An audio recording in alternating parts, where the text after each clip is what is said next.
Alhamdulillahi wa kafa wassalatu wassalamu ala nabiyil mustafa Sayyidina Muhammad Rasulillah bin Abdillah wa ala alihi wa ashabihi wa mawala. Pertama dan paling utama kita bersyukur kepada Allah Subhanahu wa taala karena telah diberikan berbagai nikmat. Di antara nikmat yang terbesar yang diberikan oleh Allah kepada kita adalah nikmat hidayah, nikmat petunjuk. Bahkan untuk mendapatkan petunjuk ini kita selalu membaca surat Al-Fatihah, dan hukumnya wajib dalam setiap rakaat sholat 5 waktu dan sholat-sholat yang lain diperintahkan untuk membaca surat Al-Fatihah. Di dalam surat Al-Fatihah ada doa permohonan kepada Allah agar diberikan petunjuk oleh Allah SWT.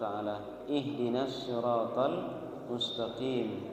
Ya Allah, berikanlah kami petunjuk jalan yang lurus. Tunjukilah kami jalan yang lurus. Jalan yang lurus adalah jalan yang benar. Jalan yang lurus adalah jalan yang diridhai oleh Allah SWT. Apakah jalan yang lurus itu? Yaitu agama Islam. Wa may yabtaghi ghairal islami dina fala yuqbala min. Barang siapa yang mencari jalan hidupnya, mencari agama selain daripada agama Islam, maka tidak akan diterima. Wa huwa fil akhirati minal khasirin. Di akhirat nanti dia termasuk orang yang merugi. Jadi kalau tidak mau rugi, maka jadikanlah agama Islam sebagai jalan hidup, sebagai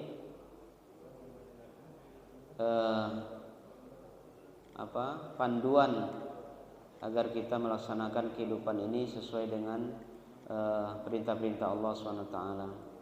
Dan di antara jalan dan yang dimaksud jalan yang lurus tadi adalah agama Islam, dan kita diperintahkan oleh Allah SWT untuk mengikuti jalan itu. Dan jalan itu sudah dibuktikan, sudah dilalui, sudah dicontohkan oleh orang-orang terdahulu. Di antaranya adalah para nabi dan para rasul yang telah membuktikan, yang telah mengikuti jalan yang lurus ini, ya, yaitu jalan orang-orang yang telah diberikan nikmat atas mereka. Siratal ladzina an'amta 'alaihim, yaitu jalan yang telah Engkau berikan nikmat atas mereka. Berarti jalan yang lurus itu adalah jalan kenikmatan. Jalan yang lurus itu adalah jalan yang apabila dilalui maka akan mendapatkan nikmat, dan mereka yang mendapatkan nikmat telah mengikuti jalan yang lurus itu antara lain adalah para nabi dan para rasul. Maka kita diperintahkan oleh Allah untuk mengikuti jalannya para nabi dan para rasul. Dan nabi yang paling agung, yang paling mulia adalah Nabi Muhammad sallallahu alaihi wasallam. Dan Nabi Muhammad ini merupakan keturunan dari Nabi Ibrahim alaihissalam. Oleh sebab itulah sholawat yang paling afdol, ya, sholawat yang paling utama adalah sholawat yang disebutkan di dalamnya dua nabi, Nabi Muhammad dan Nabi Ibrahim alaihissalam. Dan sholawat yang paling afdol ini dibawa dalam sholat, ya, at-tahiyatul mubarakatuh sholawatut tayyibatu lillah. Assalamu alayka ayuhan nabi wa rahmatullahi wa barakatuh. Assalamu alayna wa ala ibadillahi sholihin. Asyhadu an la ilaha illallah wa asyhadu anna muhammadar rasulullah. Nah, setelah itu ada salawat. Allahumma sholli ala sayyidina Muhammad wa ala ali sayyidina Muhammad. Itu nama Nabi Muhammad yang disebut di awal. Kemudian yang berikutnya nama Nabi Ibrahim. Kama shallaita ala Sayyidina Ibrahim wa ala ali Sayyidina Ibrahim. Wa barik ala Sayyidina Muhammad wa ala ali Sayyidina Muhammad. Kama barakta ala Sayyidina Ibrahim wa ala ali Sayyidina Ibrahim. Jadi salawat yang paling afdol, salawat yang nilainya paling tinggi adalah salawat Ibrahimiyah. Salawat Ibrahimiyah itu salawat yang ada di dalamnya nama Nabi Ibrahim. Itulah yang dibawa dalam sholat. Ya, kalau kita masih ingat sejarah Isra dan Mi'raj, Nabi Ibrahim itu di mana letaknya? Di langit yang keberapa? Langit ketujuh. Berarti luar biasa kedudukan Nabi Ibrahim alaihissalam. Pantas kalau dalam sholat itu ya nama Nabi Ibrahim disebut setelah nama Nabi Muhammad sallallahu alaihi wasallam. Karena dari beliaulah, dari keturunan Nabi Ibrahim inilah Nabi Muhammad nanti dilahirkan dari anak dari keturunan Nabi Ismail alaihissalam. Jadi luar biasa tingginya derajat Nabi Ibrahim alaihissalam. Oleh karena itulah kita pagi hari ini sedikit membahas tentang kisah Nabi Ibrahim alaihissalam. Ada yang tahu Bapak Ibu berapa tahun umur Nabi Ibrahim? Ada yang tahu? Umur Nabi Ibrahim itu lebih kurang 175 tahun. Umur Nabi Ibrahim lebih kurang berapa? 175 tahun. Umur Nabi Muhammad berapa? 63 tahun. Nyampe dak setengahnya? Dak nyampe ya? 63 tambah 63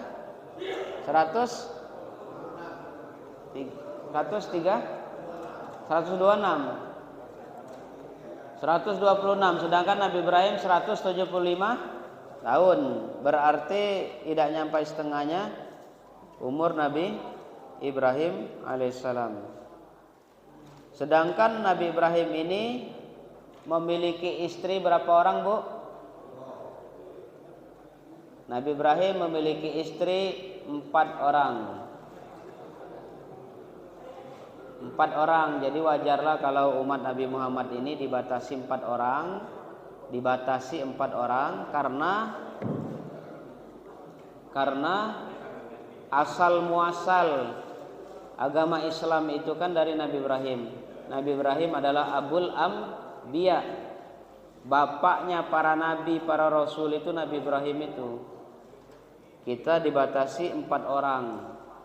Paling banyak 4 orang dibatasi. Ya, karena kalau sudah 4 orang itu udah enggak sudah sepertinya sudah tidak kuat ya, umurnya saja berapa tahun. Umur umat Nabi Muhammad ini antara 60 sampai 70 tahun. Yang paling tua namanya Siti Sarah. Yang nomor 2 namanya Siti Hajar. Yang nomor 3 namanya, tidak tahu lagi, Kanturah binti Yaktan Al-Kan'aniyah. Kemudian yang keempat namanya Hajun binti Amin. 4 orang ini. Nabi Ibrahim alaihissalam dari bujang gadis itu menikahi Siti Sarah. Kemudian nanti setelah umur 60-an kalau tidak salah ya. Sudah cukup tua. Kemudian disuruh atau diperintahkan, diminta oleh Siti Sarah untuk menikahi Siti Hajar. Jadi diminta oleh Siti Sarah untuk menikahi Siti Hajar karena sudah umur 60-an belum memiliki keturunan. Sementara dari Nabi Ibrahim inilah nanti akan lahir para nabi dan para rasul termasuk Nabi Muhammad sallallahu alaihi wasallam. Oleh karena itu Siti Sarah istri pertamanya memohon dengan sangat agar Nabi Ibrahim menikah dengan Siti Hajar. Atas permintaan Siti Sarah itulah Nabi Ibrahim menikah. Ya. Menikah yang ketiga setelah keduanya meninggal. Setelah Siti Sarah dan Siti Hajar meninggal, baru menikah yang berikutnya. Jadi Nabi Ibrahim ini memiliki umur lebih kurang 175 tahun. Nabi mana yang paling panjang umurnya? Yang paling panjang umurnya Nabi siapa? Nabi Nuh, 950 tahun. Nabi Nuh umurnya 950 tahun. Nabi Adam 930 tahun. Beda dikit ya. Beda 20 tahun. Nabi Nuh 950, Nabi Adam 930 lah, hampir 1000 lah, anggaplah sudah hampir 1000 tahun. Jadi yang paling panjang umurnya itu Nabi Nuh 950 tahun. Ada bapak ibu yang pengen ini seperti Nabi Nuh? Kalau sehat, kuat, terus istri tidak ngizin ke, bolehlah minta umur panjang-panjang ini. Sehat, kuat, punya keinginan, istri tidak ngizin ke, ya tidak apa-apa minta panjang umur. Tapi kalau panjang umur badan tidak sehat, ya kan? Panjang umur tapi badan tidak sehat, sakit-sakitan, lebih baik ngikuti Nabi Muhammad sallallahu alaihi wasallam. Umur yang paling pendek para nabi para rasul itu, yang paling pendek siapa? Nabi Yahya. Cuman beda setahun dengan Nabi Isa.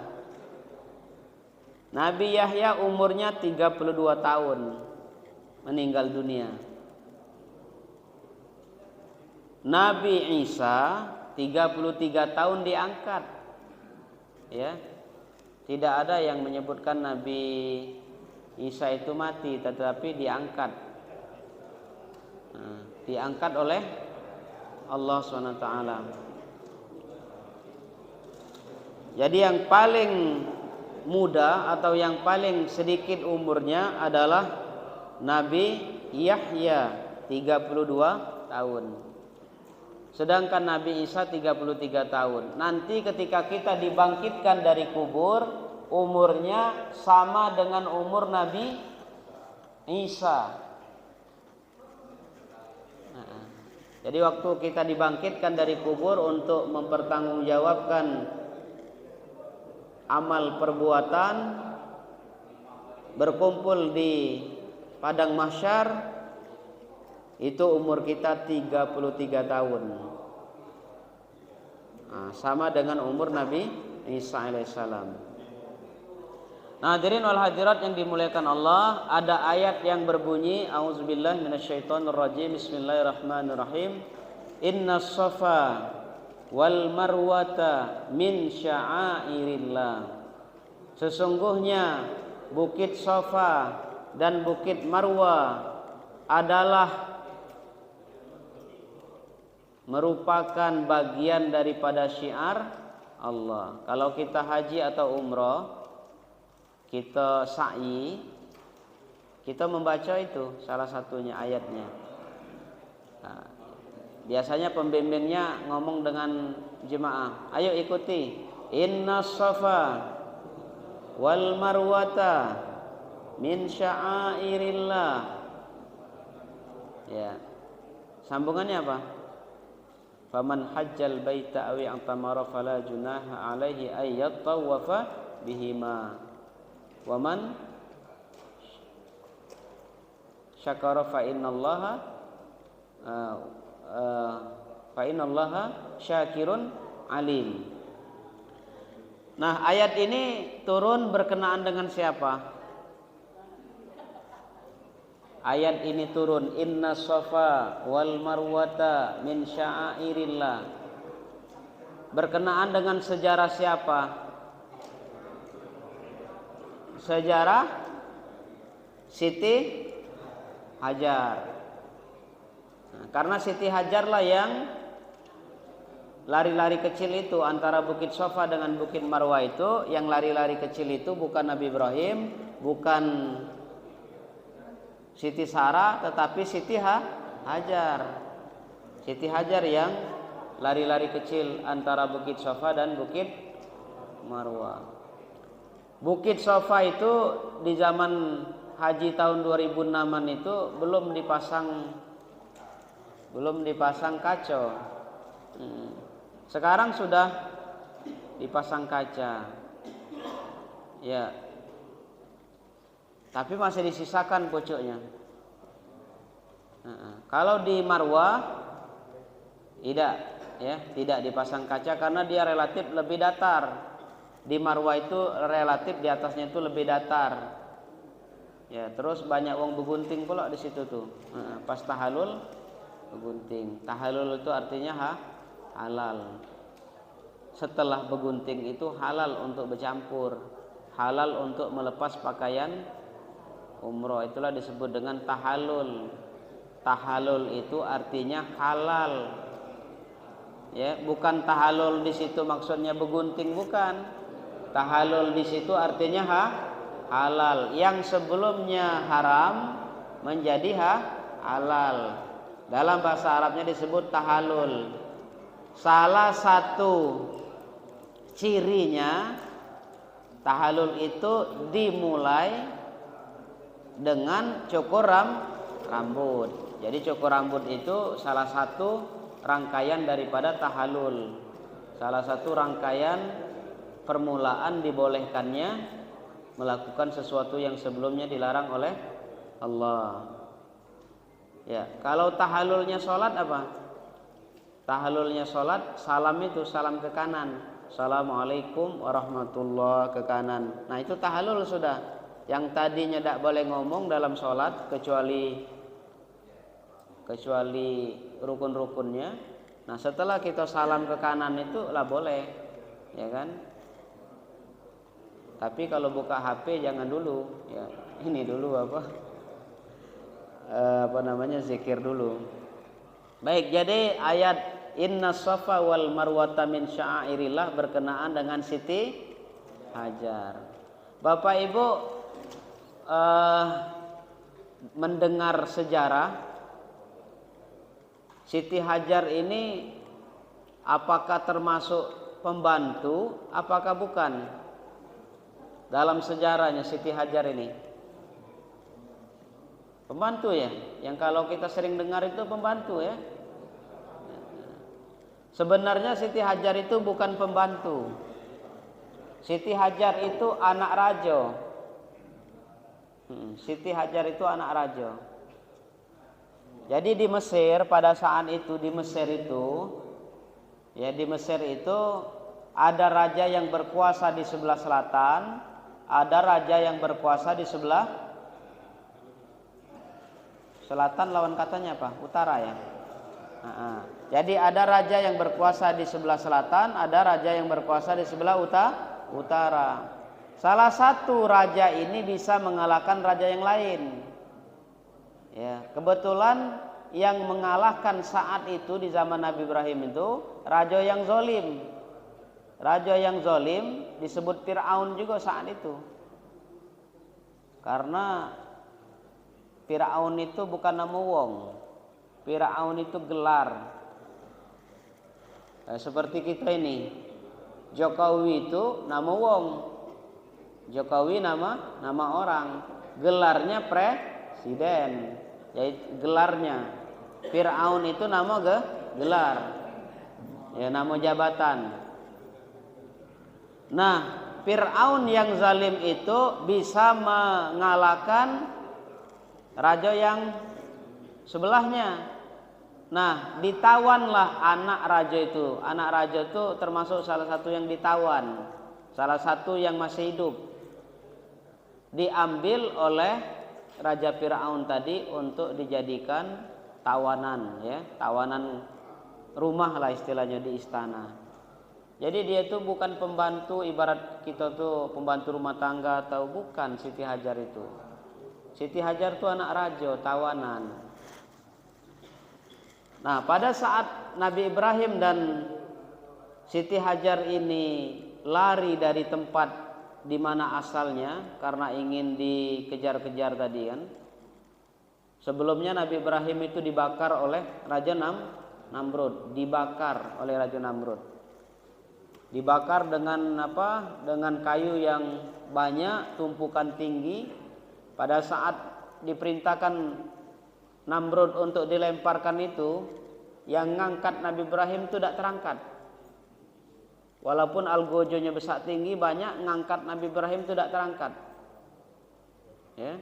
Ada setan yang membisiki supaya yang ngangkat itu telanjang, baru bisa terangkat. Mungkin malaikatnya tidak mau mendekat dengan orang yang telanjang tadi. Nah, kemudian baru dilemparkan. Saat dilemparkan itu, ya, Allah berfirman. Allah saat itu mengubah SK api. Kalau selama ini SK-nya itu tercantum api bersifat panas, ya, dalam SK. Surat keputusan dari Allah, api bersifat panas. Selama ini sampai sekarang bersifat panas, tapi khusus Nabi Ibrahim SK-nya dirubah. Api engkau harus bersifat dingin. Kuni bardan wassalaman ala Ibrahim. Itu kalau Allah yang merintahkan. Kalau kita yang baca ayat itu, sudah baca itu kita nyebur ke api, matang. Karena kita bukan Tuhan, bukan nabi, bukan rasul, bukan wali.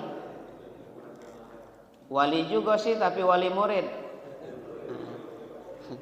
Wali juga, wali murid, wali kelas mungkin ya. Nah, kalau yang sederajat nabi, rasul dan sebagainya bisa juga itu lebih cepat ya. Seperti Ali bin Abi Thalib ketika baca surat Al-Fatihah ditiupkan ke tangan yang putus, seketika menyambung. Kemudian yang tangannya putus itu ngomong, apa yang kau bacakan wahai Ali? Aku baca Al-Fatihah, kata Ali. Kalau cuman baca Fatihah, kata dia, aku juga baca, ngapain jauh-jauh aku datang ke sini, ya kan? Habis ngomong itu putus lagi tangan itu. Karena yang baca wali, ya kan? Hadirin wal hadirat yang dimuliakan Allah SWT. Jadi sejarahnya Nabi Ibrahim setelah dia menghancurkan berhala yang besar dia tinggalkan. Waktu ditanya oleh Raja Namrud, siapa yang menghancurkan berhala ini? Itulah kata Nabi Ibrahim, yang paling besar itu yang hancurkan. Buktinya kapak itu masih digantungkan di lehernya. Ya, kapak Nabi Ibrahim, bukan kapak Wiro Sableng. Kalau kapak Wiro Sableng itu kan naga geni 212. Ini kapaknya Nabi Ibrahim buat menghancurkan berhala-berhala itu. Digantungkannya di leher berhala yang paling besar. Waktu ditanya Raja Namrud, siapa yang menghancurkan berhala ini? Ya, kata pengawalnya, kata densusnya, ya, jasus ataupun ini ya, mata-matanya menyebutkan sepertinya ini ada orang yang tidak senang, dan yang tidak senang itu yang menurut mata-mata kita adalah namanya Ibrahim. Ibrahim didatangkan dan ditanya oleh Raja Namrud, siapa yang menghancurkan berhala-berhala ini? Kata Nabi Ibrahim, yang paling besar, buktinya kapaknya masih ada di situ. Kata Raja Namrud, tidak mungkin dia bisa menghancurkan, dia aja nggak bisa apa-apa, masa dia bisa menghancurkan? Dia tidak bisa mendatangkan manfaat dan mudarat. Nah, kenapa engkau sembah? Kata Nabi Ibrahim. Bingung juga waktu itu Raja Namrud ya. Iyo ngapun yang kita sembah ini. Waktu dia noleh ke belakang, ya, waktu dia noleh ke belakang ke para menteri, ke para apa namanya, ke ibarat Kapolri-nya apa sebagainya itu ya. Nah, ada yang jeliti, kalau kamu merubah haluan, kamu turun jadi raja. Kira-kira pikirannya mah itu. Jadi dia takut menerima kebenaran itu karena takut hilang jabatan. Itu takut hilang jabatan itu. Banyak contohnya ya, mungkin keturunan Raja Namrud. Iya ya. Sifatnya maksudnya Pak, sifatnya. Ya.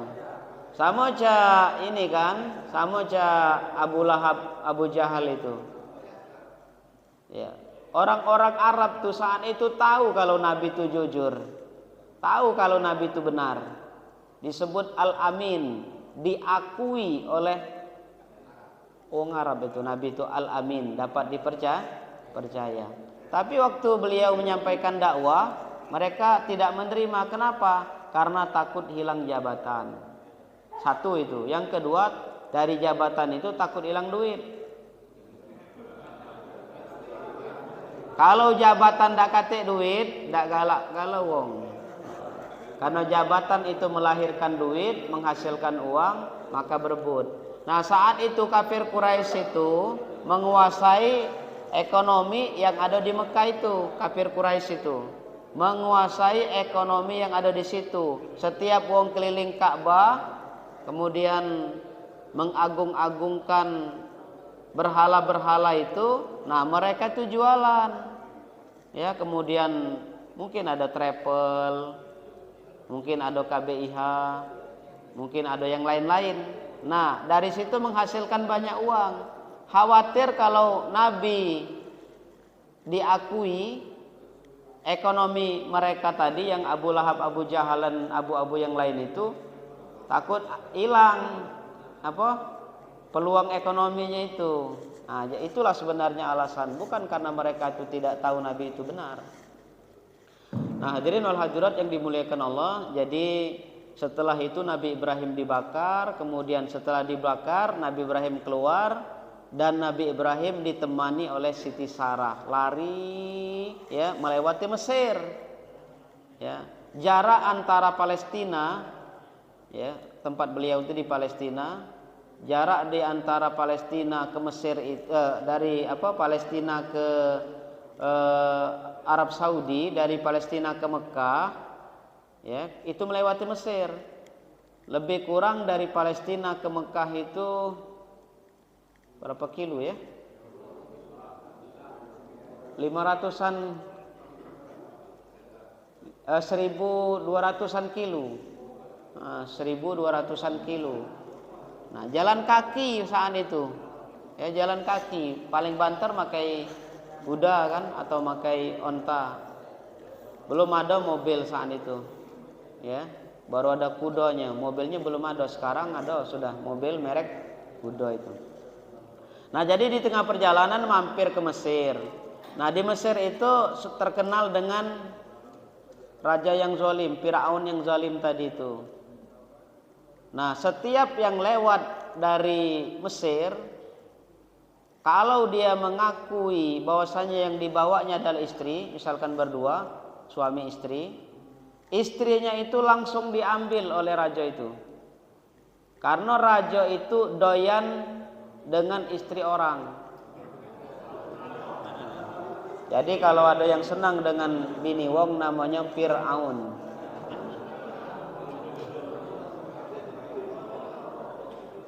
Ya kan?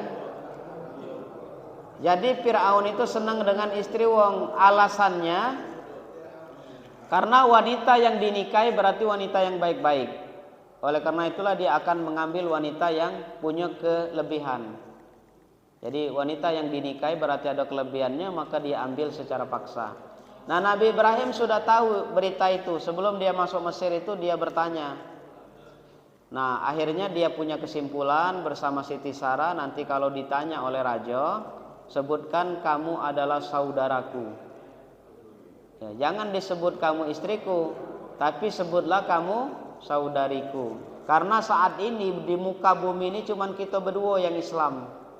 Nabi Ibrahim dan Siti Sarah itulah cuman berdua yang agama tauhid. Jadi anggaplah kita ini bersaudara dalam agama Islam. Nah, terus melewati Mesir, ya. Kemudian ada penjagaan ketat di pinggir kota, di perbatasan. Nah, mereka berdua ini ditangkap. Ya, pada saat ditangkap oleh TNI yang menjaga perbatasan itu, ya. Nah, ditanya, siapa nama kamu? Ibrahim. Siapa nama kamu? Sarah. Ibrahim, ini siapa? Ini saudaraku, kata Nabi Ibrahim. Ini ditanya lagi yang perempuan, Sarah, ini siapa? Itu adalah saudaraku. Tapi karena melihat Siti Sarah itu cantik, ya, dan tertanam dalam benak tentara tadi bahwasanya setiap kali dia mengasihkan ini kan, memberikan wanita tadi dapat imbalan yang besar, dapat hadiah banyak. Masa bodoh lah. Pokoknya yang penting hadapkan dulu perempuan ini ke raja. Nah, hadapkan dulu. Karena kecantikan Siti Sarah itu melebihi sepertiga wanita dunia ini.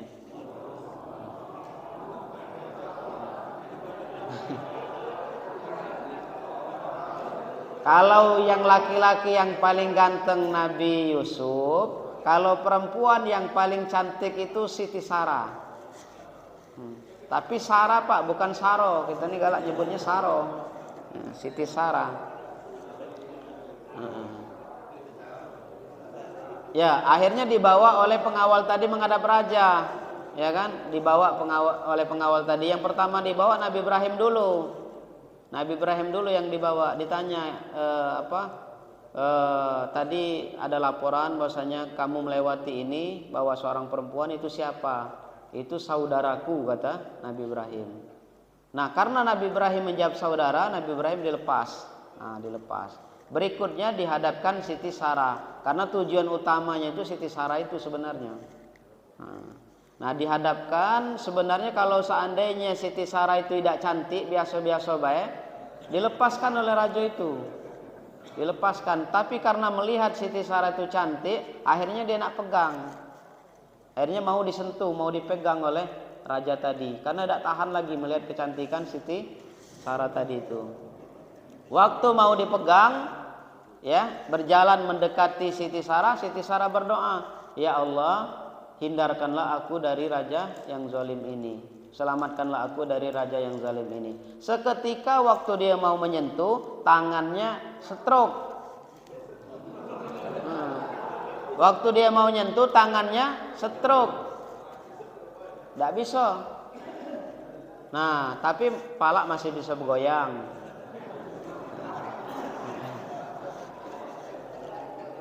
Ngomonglah dia, wahai Sarah, doakan lagi. Tadi kamu berdoa kelihatannya, sekarang kamu coba minta lagi kepada siapa yang kamu minta itu, supaya tangan saya ini bisa kembali normal dan saya tidak akan melakukan tidak akan menyentuhmu. Didoakan lagi, kemudian kembali normal. Nah, dikiranya mungkin ini permainan mungkin ya, sihir atau apa ya. Mau dicobanya lagi yang kedua kali, dua tangan, ya, dua-duanya stroke. Kalau tadi sikok tangan, ini dua-dua tangannya stroke. Nah, inilah mulai ragu dia. Lah mulai ragu. Ini wong apa bukan ini kira-kira, ya kan? Nah, kemudian minta didoakan lagi supaya sembuh. Sembuh seketika. Ternyata dia masih ngulang lagi, ya. Karena dilihatnya luar biasa cantik, ini kesempatan mungkin sekali inilah kesempatan seumur hidup kata dia kan. Ya, belum pernah dia melihat wanita cantik ini, sebelum dan setelahnya belum pernah. Nah, akhirnya dia mau sentuh lagi yang ketiga kali. Nah, waktu yang ketiga kali itu semua badannya stroke, kecuali mukobe yang tidak. Nah, artinya palanya beda bisa noleh, cuman mulut yang bisa ngomong. Stroke lagi tidak lemak, apalagi ya seluruh badan stroke. Nah, di kali yang ketiga ini, ya, di kali yang ketiga ini Raja Zolim itu sadar kalau dia tidak mungkin bisa menyentuh Siti Sarah itu. Akhirnya dia ngomong dengan Siti Hajar, karena dia masih bisa ngomong, tolong doakan aku, tolong lepaskan ini, stroke ini, aku berjanji disaksikan oleh para pengawal dan yang lain. Ya kan? Wahai pengawal, kata dia setelah dia sembuh itu, bawalah wanita ini keluar karena ini bukan manusia. Ini nih setan. Kata Raja Fir'aun tadi itu.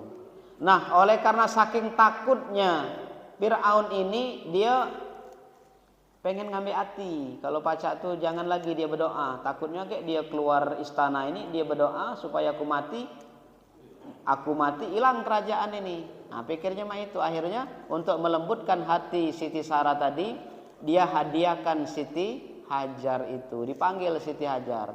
Karena sebelumnya dia itu mah itu juga, ya, kepengen menyentuh Siti Hajar. Dalam banyak hal Siti Hajar itu tidak bisa juga disentuh. Pikir dia Siti Hajar ini seperguruan dengan Siti Sarah ini. Seperguruan, sama-sama tidak baca dipegang. Akhirnya dihadiahkanlah Siti Hajar. Itulah ceritanya itu. Jadi Siti Hajar itu asli keturunan Mesir, suku Kiptia, yang dihadiahkan oleh raja tadi. Makanya Nabi Muhammad itu suatu saat Nabi Muhammad punya istri juga wong Mesir. Jadi Nabi Ibrahim punya istri wong Mesir, Nabi Muhammad juga punya istri wong Mesir, namanya Maryam al-Kiptia, dari suku Kipti Mesir, dan lahir anak namanya Ibrahim juga. Sejarahnya itu. Nabi Muhammad punya istri dari Mesir namanya Maryam al-Kiptia, punya anak Ibrahim, tapi anaknya Ibrahim ini meninggal. Ya, karena khawatir kalau dia hidup mungkin jadi nabi juga. Jadi seluruh anak nabi yang laki-laki itu meninggal di waktu kecil. Kalau tidak salah umur 6 tahun meninggal dunia. Nah, itu jadi nyambung sejarah nih antara Nabi Muhammad dengan Nabi Ibrahim. Nah, kemudian dibawalah oleh Siti Sarah bersama Nabi Ibrahim Siti Hajar ini. Nah, Siti Hajar ini mengabdikan diri dengan Nabi Ibrahim, mengabdikan diri dengan Siti Sarah, membantu seluruh keperluannya. Dia ngomong, lebih baik aku bersama orang yang baik walaupun hidup sederhana dibanding bersama raja hidup mewah tetapi raja yang zalim. Nama itu kira-kira, ya, ceritanya mah itu. Terus mengadakan perjalanan, ya, sampai Nabi Ibrahim ini sudah lanjut usia, lebih kurang 60 tahun, khawatir tidak punya anak. Itulah Siti Sarah yang ngomong, minta kepada Nabi Ibrahim untuk menikahi Siti Hajar. Nabi Ibrahim menolak, Pak. Tidak galak, menyakiti lah istilah katanya itu, menyakiti hati, khawatir kalau Siti Sarah ini cemburu. Karena menurut Nabi Ibrahim Siti Sarah itu kan yang paling cantik pada saat itu. Tidak perlu sebenarnya dia nambah. Yang paling cantik ada di Siti Sarah ini. Kalau bini kita tidak perlu belagak Siti Sarah kan. Nah, dia meminta kepada Siti Hajar untuk dinikahi oleh Nabi Ibrahim. Dan Nabi Ibrahim akhirnya melaksanakan sejarah itu, dan dari keturunan Siti Hajar lahir Nabi Ismail, dari keturunan Siti Sarah lahir Nabi Ishak. Jadi cemburu itu sebenarnya boleh. Ibu-ibu di belakang, boleh tidak cemburu tuh? Boleh. Bahkan cemburu itu hukumnya wajib. Tapi catatannya cemburu untuk hal-hal yang belum jelas. Kalau cemburu hal-hal yang sudah jelas, yang halal misalkan, itu tidak boleh cemburu. Kalau khawatir selingkuh, berzina, itu boleh cemburu untuk hal-hal yang subhat. Tapi kalau yang sudah jelas nian, ada perintahnya, cak mana kira-kira boleh tak? Ya, cemburu itu hukumnya wajib supaya kita saling menyayangi. Siti Aisyah ketika mendengar Nabi bawa bawa makanan, ya, diantar oleh istri yang lain, ya, dicampakkan oleh Siti Aisyah di depan Nabi dewek piring itu nah. Tup, ya, apa bobor atau apa pokoknya dicampak pecah. Nabi Muhammad dikit beda marah. Dikit beda marah karena cemburu itu wajar, cemburu itu justru memang wajib dalam rangka untuk kasih sayang. Kalau udah kata cemburu justru bahaya. Ya, tapi Nabi dikit beda marah. Diambil Nabi pecahan-pecahan itu, kemudian di saat itu ada sahabat, para sahabat lagi kumpul. Kata Nabi, wahai sahabat-sahabatku, kita tidak marah. Sekarang ini ibu kalian, maksudnya ibu ummahatul mukminin lagi sedang cemburu. Nah, kalau bapak-bapak sanggup cak itu, ya kan, sanggup menahan diri cak itu. Nah, kalau diizin kalau tidak diizin tidak usah. Nah, jadi nol hadirat yang dimuliakan Allah, jadi cemburu itu justru meningkatkan kasih sayang asal jangan cemburu itu di luar batas, ya. Asal jangan cemburu itu sampai nak bunuh diri, sampai yang lain-lain. Tidak usah. Jadi gunakan cemburu itu untuk memupuk kasih sayang antar sesama, biar jangan berbuat hal-hal yang di luar yang halal. Baik, sampai di sini silakan kalau ada pertanyaan.